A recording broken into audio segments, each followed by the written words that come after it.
What is the Space Force thinking? Hey, I am Chuck the bureaucrat, and I got to admit that I view uniform changes through a weird lens.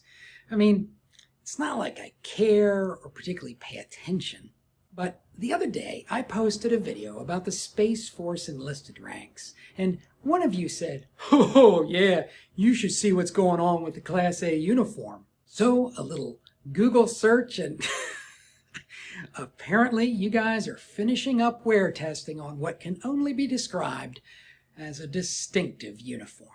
And fair enough, I mean, the interim uniform does look a lot like the Air Force uniform, so I can understand that you guys want something new.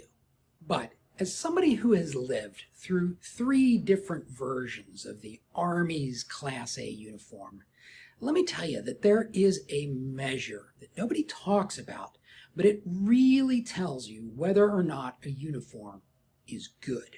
When you are the casualty assistance officer for a service member who is killed in action, does your Class A uniform set the right image? And sure, you always want to project power, whether you're hosting a promotion or testifying to Congress or just doing the Memorial Day speech at your VFW.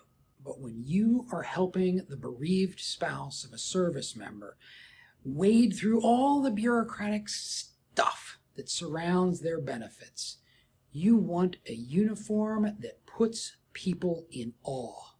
And look, you guys know that I don't think the Army needed the Army Green Service uniform.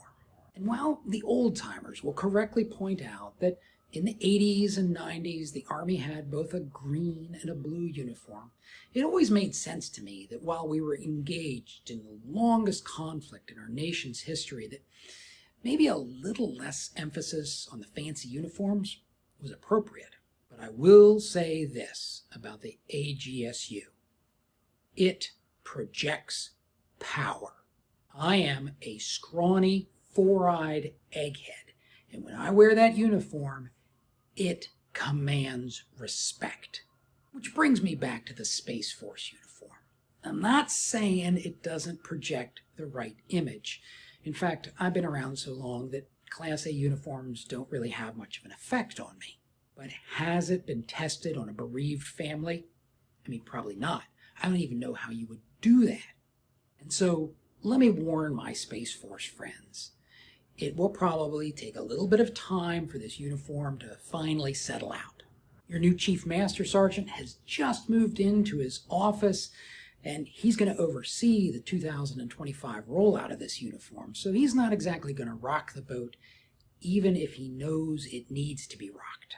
There'll be a new Chief Master Sergeant of the Space Force in 2027, and maybe then there'll be some sort of restrained changes.